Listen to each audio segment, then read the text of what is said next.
In this section, we're going to talk about hydrates and molecular formulas. First, let's talk about hydrates.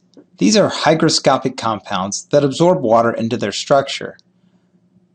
Generally, these salts, when you leave out on the tabletop, will actually absorb water and put them within their chemical structure. All we need to know about hydrates at this point is how to name them and how to write the formulas of them.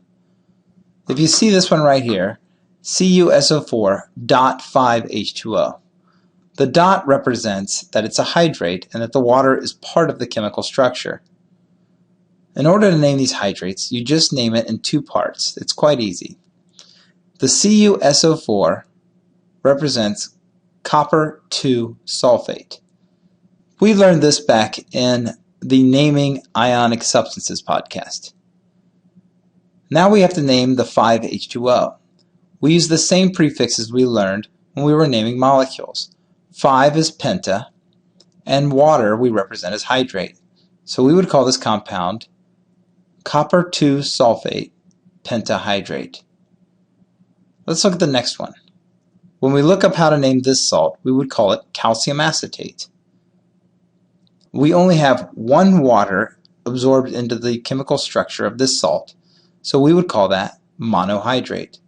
So the correct name for this hygroscopic salt would be calcium acetate monohydrate.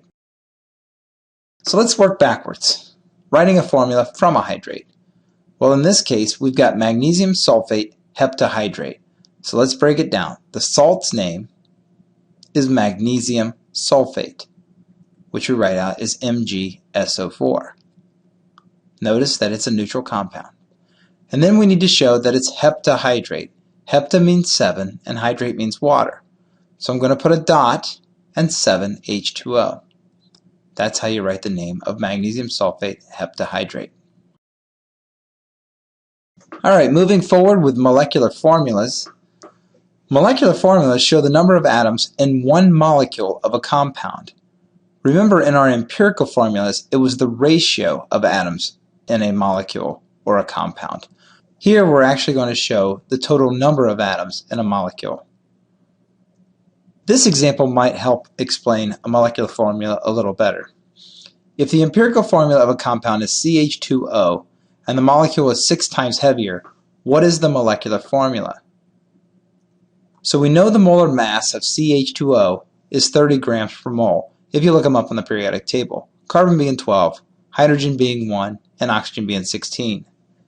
Now we found out that the molecule is 6 times heavier, so the molecule must weigh 180 grams per mole. And in order for us to retain the same mole ratio as the empirical formula, but be 6 times heavier, we have to multiply each of the atoms by 6. So a molecule that is 6 times heavier than CH2O must be C6H12O6. Here's an example of how to figure out a molecular formula. We can do this in 3 steps. Step 1, find the empirical formula. Step 2, find how many times greater the molecular formula is than the empirical formula. And step 3, multiply the subscripts by that amount. So let's find the empirical formula first. We have 46.68 grams of nitrogen and 53.32 grams of oxygen in a 100-gram sample. We divide by their molar masses and find out that we have 3.33 moles of both elements in this compound. If we divide by the lowest ratio, which of course is 3.33, we get a ratio of 1 mole of nitrogen for every 1 mole of oxygen. So the empirical formula is NO, or nitrogen monoxide. That's the empirical formula. Okay? So let's figure out what the molar mass is of nitrogen monoxide, which ends up being 30 grams per mole. 14 for the nitrogen, 16 for the oxygen.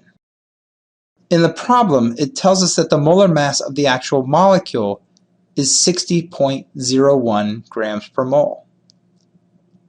So here we go to the second step.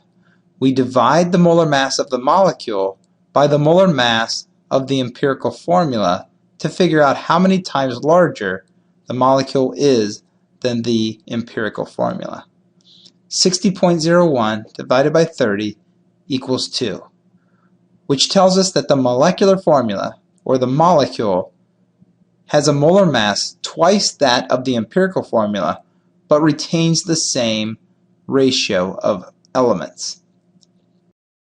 So what I'm going to do is I'm going to take the empirical formula, multiply it by 2, and get the molecular formula into O2. And now you can see the comparison between the empirical formula and the molecular formula.